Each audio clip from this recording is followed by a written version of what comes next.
మన తొలి వెలుగు ప్రేక్షకులందరికీ నమస్తే.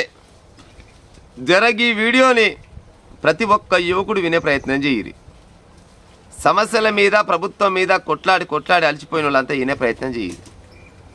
ఎవరైనా కానీ నేను ఒక డాక్టర్ కావాలని అనుకుంటాడు, నేను ఒక టీచర్ని కావాలనుకుంటాడు, లేకపోతే కలెక్టర్ కావాలనుకుంటాడు, లేకపోతే ఒక పోలీస్ ఆఫీసర్ కావాలనుకుంటాడు. కానీ ఒక వ్యక్తి మాత్రం నేను ఒక నక్సలైట్ కావాలనుకుంటున్నాను అంటుండు. పోయి ఎవరితోడు అంటున్నా మాట, అయ్యతోడు అమ్మతోడు దోస్తుతోడు అంటలేడు. సరాసరి ఎస్పీ గారి దగ్గరికి పోయి ఒక లేఖ రాసి, సార్ నేను ఒక నక్సలైట్గా మారదాం అనుకుంటున్నా, మీ పర్మిషన్ ఇవ్వండి సార్ అని చెప్తాను పోయిండు. చూడు రాని పానం ఎంత తీసుకుండొచ్చు. ఇక ఒక ఎస్పీ దగ్గరికి పోయి నేను నక్సలైట్గా మారదాం అనుకుంటున్నా, నేను నక్సలైట్గా మారితేనే నాకు న్యాయం జరుగుతుందేమో, లేకపోతే ఈ ఏమంటారు ఈ ప్రపంచంలో లేకపోతే ఈ ప్రాంతాన నాకు మాత్రం న్యాయం జరగదు అని నాకు అనిపిస్తుంది, అందుకోసమనే నేను నక్సలైట్గా మారదాం అనుకుంటున్నాని పోయినట. ఎక్కడ పోయినట్టే సిరిసిల్ల ఎస్పీ ఉండు కదా, సిరిసిల్ల ఎస్పీ మహేష్ సార్ దగ్గర పోయినట. ఎవరికి వెళ్ళిపోయినా చీర్ల వంచకు చెందిన చెల్లా బలరాజ్ అంట. చెల్లా బలరాజ్ అంట ఆయన 42 సంవత్సరాలు ఉంటాడు. ఈయన ఈ 42 సంవత్సరాలు ఉంటే ఆయన పోయి ఎస్పీ గారి దగ్గరికి పోయి, సార్ నేను నక్సలైట్గా మారుతాను, ఏమెక్కడ మారుతావు ఏం కథ అంటే ఆయన ముచ్చట చెప్పుకుంటూ వచ్చినట్టు.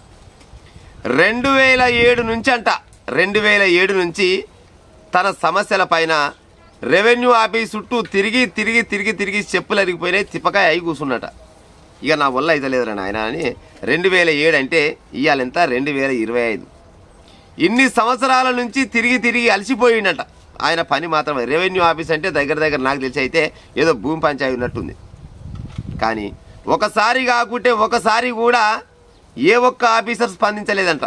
ఎన్నోసార్లు ఆఫీసర్లను చంపుదాము కొడదామనేంత కోపం వచ్చిందట. కానీ ఈ బలరాజ్ అంటే ఆయనకు భారత రాజ్యాంగం చట్టం గుర్తొచ్చి వెనకకు ఆగిపోయిందట.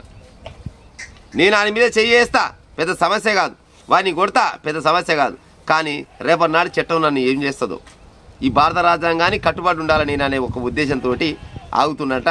ఓపిక నశించిపోయిందట. కాంగ్రెస్ ప్రభుత్వం అధికారం వచ్చింది. అధికారం వచ్చినాక ఇదేంది ఈ మధ్యలో ప్రజాభవన్లో నిర్వహించిన ప్రజావాణి అనే ఒక కార్యక్రమం పెట్టారు కదా, ఒక గన్లో కూడా దరఖాస్తు పెట్టుకున్నట్ట. కానీ అయినా కూడా న్యాయం జరగలేదట. ఏమైనా వీళ్ళు ఏం చెప్తారంటే, మీకు ఏమైనా సమస్యలు ఉంటే డైరెక్ట్ రండి, డైరెక్ట్ వచ్చి మాకు లెటర్ ఇస్తే మేము మీ పరిష్కారం సాల్వ్ చేస్తామని చెప్తారు. కానీ మాట వరుసగా చెప్తారు, కానీ సమస్యలు మాత్రం పరిష్కరించరు. ఎంతోమంది నిరక్షరాస్యులు ఉన్నారు.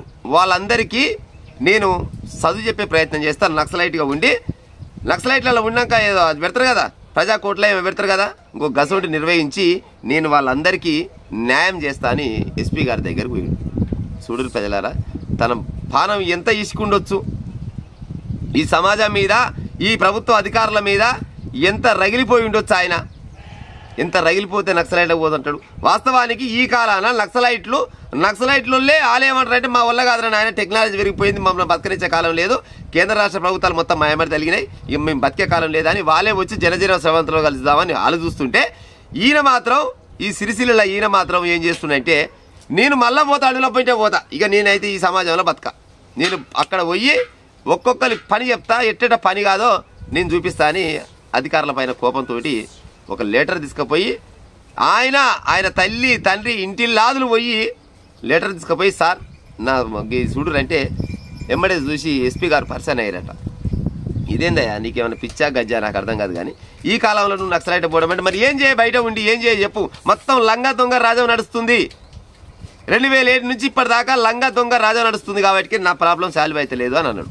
ఒకవేళ ఆయన సమస్య ఏదైనా ఏమంటారు తీర్చరాని సమస్య ఉంటే, అరే భయ్ నీది కాని ముచ్చటని చెప్పాలి. ఒకవేళ అది తప్పైన విషయం అయితే ఆయన ఏదన్నా అక్రమంగా ఏదన్నా గుంజుకురావాలనుకుంటే 2007 నుంచి ఎంత సిగ్గుతప్పినోడు అయినా కానీ పోరాడాడు కదా, ఆయన వైపు న్యాయం ఉంది కాబట్టి 2007 నుంచి పోరాడుతుంటే ఇప్పటిదాకా న్యాయం జరగకుంటే ఏం చేయాలో మరిగా చెప్పురు. ఇక కొందరు అంటారు, రోగు తప్పిన లీడర్లు ఏమంటారంటే, ఏమన్నా గట్టిగా గిట్ట నిలదీస్తే గీడు అర్బన్ నక్సలైట్ అంటారు. సమస్య పైన నిలదీసి అడిగితే వాడు అర్బన్ నక్సలైట్ అంటే, మరి ఇంటికి ఒక అర్బన్ నక్సలైట్ పుట్టుకొస్తారా పుట్టుకరాలా చెప్పురు. ఇక నక్సలైట్ ఊరికనే తయారవుతారా, ఎట్లా తయారవుతారు? వాళ్లకు ఏదైనా సమస్య వచ్చినప్పుడు పరిష్కరించకుంటేనే కదా వానికి కడుపు గాలినోడే నక్సలైట్గా తయారవుతాడు. ఆయన కూడా పర్మిషన్ తీసుకొని మళ్ళీ నక్సలైట్గా పోతానంటుడు. మరి ఆయనకి ఎంత బాధ రావచ్చు? మరి ఈ బాధకు కారణం ఎవడు కావచ్చు? ఈ ప్రభుత్వాలు కావా? ఈ ప్రభుత్వ అధికారులు కాదా? రెవెన్యూ డిపార్ట్మెంట్ వాళ్ళు కాదా? రెవెన్యూ డిపార్ట్మెంట్ వాళ్ళు మీ ఇంట్లోకి వెళ్ళి ఇస్తారు. ఏమైనా సమస్య ఉంటే ఏదైనా భూమి పంచాయతీ ఉంది అనుకుందాం, పలానా కాడ నాకు గుంట భూమి వస్తుందంటే ఎంక్వైరీ చేయాలి. ఎంక్వైరీ చేసి అది నిజమా అబద్ధమా అని కనుక్కొని అయితే ఈయనకి ఇవ్వాలి, లేకపోతే నీది కాదరబాయి బరాబర్గా చట్ట ప్రకారం ఇలా ఒకటే ఉపాయం చేయాలి. అంతేగాని చేస్తాం చూస్తాం గాని పట్టుకురాబో గీని పట్టుకురాబో అని తిప్పి తిప్పి తిప్పి తిప్పి చెప్పుల జోలు నడిచిన దాకా తిప్పుతా ఉంటారు, కానీ పనులు మాత్రం జరిగాయి. అందుకోసమనే కడుపు మాలినోడే నక్సలైట్ అవుతాడు. నిజం మాట్లాడినోడు నక్సలైట్ అంటారు. ఇక గట్టిగా మాట్లాడితే వీళ్ళంతా అర్బన్ నక్సలైట్ జనాలనే ఉంటారు, జనాలను రెచ్చగొడతారు. అంటే మరి జనాలు రెచ్చగొట్టాల్సిన పని ఎక్కడిది? జనాలకు ఆ పరిస్థితి తీసుకొచ్చింది ఎవరంటే గిసోంటి లంగా దొంగ బయటవాయి నాయకులు కాదు కదా. ప్రజలారా గిట్ట అడుగొస్తా మనం. ఆయన పోయి ఒక జిల్లా ఎస్పీ దగ్గరికి పోయి నేను నక్సలైట్గా మారుతానని అంటుండంటే ఆయన పానం ఎంత రగులొచ్చు? దీనికంతా కారణం బరాబర్గా ప్రజల నేలే, ప్రభుత్వాలే, రాజకీయ నాయకులే. ఈ రాజకీయ నాయకులు మారరు, అందుకోసమనే గోల్ కాసుకుంటూ నిర్ణయాలు తీసుకుంటున్నారు. నా ఛానల్ తరఫున నేను చెప్తున్నా, నా రిక్వెస్ట్, ఓ బాలరాజ్ అన్న, నువ్వు మామ కానీ నక్సలైట్లకు పోయి ఇప్పుడు సాధించేది ఏం లేదు నాకు తెలిసి, కానీ నక్సలైట్ల దాంట్లో ఒకప్పుడు ఉండే నిజంగానే నక్సలైట్ల పేరు చెప్తే ఒక్కొక్క రాజకీయ నాయకునికి ఉత్సపడేది, కానీ ఇప్పుడు పాడైపోను, టెక్నాలజీ పెరిగిపోయింది.